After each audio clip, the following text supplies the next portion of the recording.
नमस्कार। मैं Pranjal Mishra, assistant professor, government law college Bundi. आज अपकृत्य विधि की इस क्लास में आपको विधिक अधिकार एवं विधिक क्षति के बारे में बताने जा रहा हूँ। इससे पहले हमने अपकृत्य विधि की परिभाषाएँ पढ़ी, नेमिनिम सैम इंजूरिया, इंजूरिया सैम डेमन पढ़ी। वहाँ पर हमने विधिक अधिकार और विधिक क्षति को अपकृत्य के एक विशेष भाग के रूप में जाना कि जब विधिक अधिकार का उल्लंघन होता है तो विधिक और विधिक क्षति होती है, तो ही किसी भी व्यक्ति को क्षतिपूर्ति के लिए दायी माना जाता है। क्षतिपूर्ति और नुकसानी जो अलग अलग चीज़ है। क्षतिपूर्ति किसी अधिकारों के हनन के बाद जो नुकसान होता है वो है, और जब इस नुकसान की भरपाई पैसे के रूप में निश्चित कर दी जाती है तो उसे हम नुकसानी कहते हैं। तो आइए इस वीडियो के पहले भाग में हम देखते हैं कि विधिक अधिकार के बारे में जानते हैं। विधिक अधिकार लीगल राइट से क्या अभिप्राय है? विधिक अधिकार से तात्पर्य है विधि द्वारा प्रदत्त वह अधिकार जिसको लागू करने में राज्य की शक्ति का प्रयोग किया जा सके। यह किसी व्यक्ति का वह अधिकार है जिसे विधि की मान्यता एवं संरक्षण प्राप्त है, जिसका उल्लंघन विधिक गलती है। जहाँ एक व्यक्ति को कोई अधिकार है, वहीं अन्य लोगों के प्रति कर्तव्य है। वास्तव में अधिकार एवं कर्तव्य आपस में सहसंबद्ध है, एक बिना दूसरे का कोई अस्तित्व नहीं है। तो अधिकार का मतलब ये हुआ कि एक प्रकार की ऐसी क्षमता या ऐसी शक्ति जिसके द्वारा आप किसी अन्य व्यक्ति को कुछ करने या न करने के लिए बाध्य कर सकते हैं। यानी कि वो आप में निहित एक ऐसा शक्ति है जिससे आप किसी को प्रति किसी कार्य को करने के लिए बाध्य कर सकते हैं और किसी को नहीं करने के लिए रोक सकते हैं। और ये नहीं करने देने की क्षमता और रोक देने की जो क्षमता है, ये क्षमता हम अगले व्यक्ति में कर्तव्य के रूप में निहित होती है।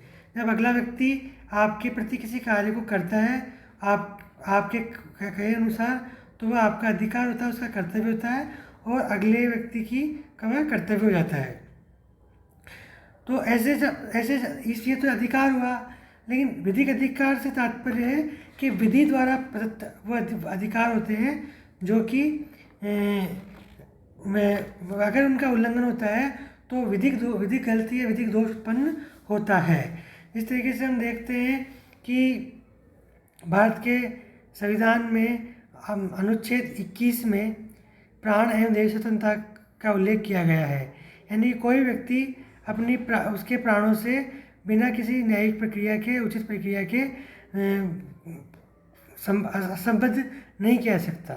ये इस प्रकार जब देखते हैं कि हम भारतीय दंड संहिता पढ़ते हैं तो उसमें सदोष मानववध और हत्या, कल्पना होमोसाइड और मर्डर नाम से अपराध घोषित किया गया है, जहाँ पर व्यक्ति को अगर कोई व्यक्ति किसी व्यक्ति की मृत्यु कायित कर देता है बिना किसी आशय के या बिना किसी, तो व्यक्ति का विधिक अधिकार है कि उसके ऊपर दंडात्मक कार्रवाई कर सके। तो इस तरीके से अधिकार एक क्षमता के रूप में होता है जो कि किसी दूसरे व्यक्ति को अपने कार्य करने या कार्य के लोभ के लिए बाध्य किया जा सकता है। अब हम कुछ परिभाषाएं जो अधिकार की हैं वो देखेंगे कि अधिकार की विद्वानों के द्वारा क्या परिभाषाएं दी गई है। तो सबसे पहले जो परिभाषा हमने लेंगे वो है ऑस्टिन महोदय की। ऑस्टिन महोदय के अनुसार यह एक शक्ति है जो निश्चित कानून द्वारा किसी व्यक्ति विशेष में निहित होती है। यह दूसरे व्यक्ति में इस व्यक्ति के विशेष के प्रति कर्तव्य कर देती है जिसका उससे अनिवार्यतः पालन करना पड़ता है तथा जिसके द्वारा वह उत्तरदायी हो जाता है। तो ऑस्टिन महोदय के अनुसार अधिकार को एक शक्ति के रूप में परिभाषित किया है और जो शक्ति है वो एक निश्चित कानून द्वारा किसी व्यक्ति विशेष में निहित कर देती है, यानी कि किसी व्यक्ति को वो कानून के द्वारा निहित हो जाती है। जैसे आपके बेलर बेली के लाइट है, आपके संविदा के दौरान जो अधिकार उत्पन्न होते हैं, आपके किसी संस्था में कार्य करते हुए कर्मचारी के रूप में जो आपके अधिकार होते हैं, लेबर राइट्स हैं आपके, तो ये तरीके जो अधिकार हैं ये कानून ने अधिनियम बनाए और आप में निहित कर दिए। अब दूसरे व्यक्ति यानी कि जिस व्यक्ति के पास कोई कार्य करना है आपके प्रति, उसमें कर्तव्य के रूप में ये उसको मिल जाते हैं। और जब ऐसा व्यक्ति आपके अधिकारों के प्रति अपने कर्तव्य का पालन नहीं करता तो उस कर्तव्य के उल्लंघन के प्रति और अधिकार के नुकसान के लिए वो दायी हो जाता है। तो legal right is a faculty which resides in a determinate party or parties by virtue of a given law and which avails against a party, co-parties or answers to a duty lying on a party or parties other than the party or parties in whom it resides। अब हम दूसरी परिभाषा देखते हैं सामंत महोदय की। सामंत महोदय भी एक जूरिस्ट हुए हैं, तो उनके अनुसार विधिक अधिकार एक ऐसा हित है जो विधि के न्याय के नियम द्वारा मान्य और संरक्षित है। ये ऐसा हित है जिसका आदर करना कर्तव्य होता है, इसकी अवहेलना करना अकृत्य होता है। तो सामान्य मर्जी की परिभाषा थोड़ी सी हित के ऊपर आधारित है। हित का मतलब इंटरेस्ट से अभिप्राय है कि व्यक्ति विशेष का हित, चाहे वो सामाजिक हित हो, आर्थिक हित हो, मानसिक हित हो, शारीरिक हित हो, तो ऐसे हित का जब आपको विधि या न्याय के द्वारा उसको मान्य कर दिया जाता है, निहित कर दिया जाता है। यानी कि जैसे रोजगार की गारंटी है, भोजन की गारंटी है और सर्वत्र भ्रमण की गारंटी है, आपको स्वच्छ पेयजल की गारंटी है, स्वच्छ पर्यावरण की गारंटी है। तो इन अधिकारों को आप में निहित और विधि ने संरक्षित कर दिया।